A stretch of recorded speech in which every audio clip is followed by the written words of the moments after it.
జోగులాంబ గద్వాల జిల్లాలో బీజేపీ నేత డీకే అరుణ మీడియాతో మాట్లాడారు. కొత్త ప్రభుత్వం వచ్చినా గద్వాల జిల్లా మాత్రం అభివృద్ధి నోచుకోలేదన్నారు. బీటీ రోడ్లు, గోనుపాడు, మధ్యల బండా పనులు ఎక్కడికక్కడ ఆగడం దీనికి నిదర్శనమని బీజేపీ నేత డీకే అరుణ అన్నారు. పుష్కరాల సమయంలో చేసిన పనులు తప్ప నేటికి పనులన్నీ అసంపూర్తిగా ఉన్నాయన్నారు. నియోజకవర్గంలో అభివృద్ధి పూర్తిగా కుంటుపడిపోయిందన్నారు. మున్సిపల్ చైర్మన్ ఉన్నప్పుడు చేసిన పనులు తప్ప 11 నెలలు మున్సిపల్ పాలన పరిగణలో ఉన్న ఎంతవరకు అభివృద్ధి చేశారో తెలిపానన్నారు. జనరల్ ఫండ్ కింద గత మా ప్రభుత్వంలో మున్సిపల్ పరిధిలో అభివృద్ధి కుంటుపడకుండా చేశామన్నారు.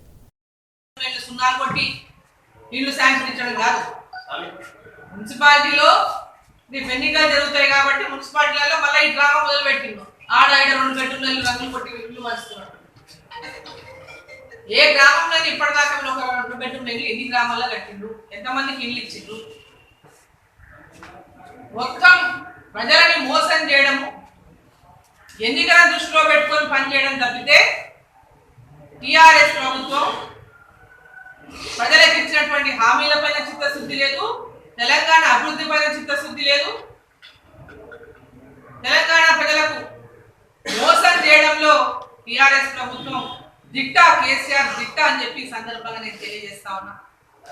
ఇక గద్వాల్లో అయితే ఇంకా అంతు పంతు లేదు అవినీతికి, దోపిడీకి. ఇటువంటి దోపిడీ ఎన్నడూ చూడలేదు. మొత్తం కింది నుంచి పైకి కార్యకర్తల, టీఆర్ఎస్ పార్టీ నాయకుల దగ్గర నుంచి అధికారుల వరకు మొత్తం కుమ్ముక్కై గద్వాల, జోగులాంబ గద్వాల జిల్లా యొక్క రీసోర్సెస్ ని దోచుకుంటున్నారు. ఉసుక పెద్ద ఎత్తున దోపిడీ జరుగుతూ ఉంటే అధికారులు నిమ్మకు నీరెత్తినట్టు పోలీస్ అధికారులు, రెవెన్యూ అధికారులు, జిల్లా ఉన్నతాధికారులు చోద్యం చూస్తున్నటువంటి పరిస్థితి. అంటే ఈ ప్రభుత్వం దివాళా తీసింది అని చెప్పడానికి ఇంతకంటే ఎక్కువ పెద్ద నిర్దేశం అక్కర్లేదు. పనులు జరుగుతున్న పనులు కూడా ఆగిపోయినాయి అంటే ప్రభుత్వము నిధులు లేవని, ప్రభుత్వం దగ్గర నిధులు లేవని చేతులు ఎత్తేసినటువంటి కారణంగానే అభివృద్ధి పనులు ఎక్కడక్కడ ఆగిపోయినటువంటి పరిస్థితిని మనం చూస్తున్నాం. ఆర్ఓబి కూడా ఆ కాంట్రాక్టర్ డబ్బులు ఇస్తలేడు, నా పేమెంట్ ఇస్తాడని పనులు ఆపించినటువంటి వైనం మనం చూస్తున్నాం.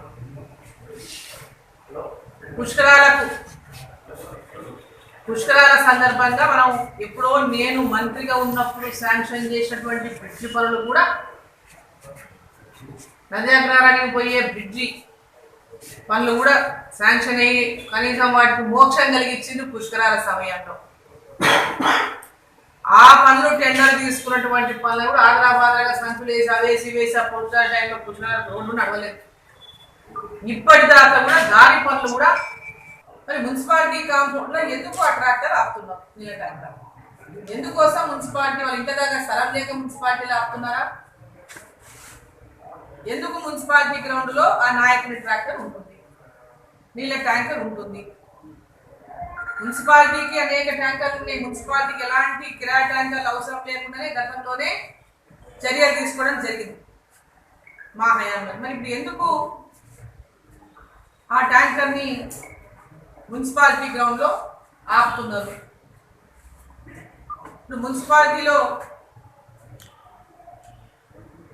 ఈ క్లీనింగ్ పేరు మీద ఇంతవరకు ఎంత ఖర్చు పెట్టిండ్రు?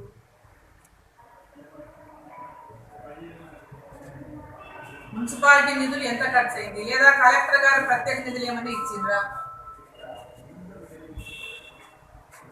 ఎంత నిధులు ఖర్చు పెట్టిందో ప్రజలకు తెలియజేయాల్సినటువంటి అవసరం ఉంది.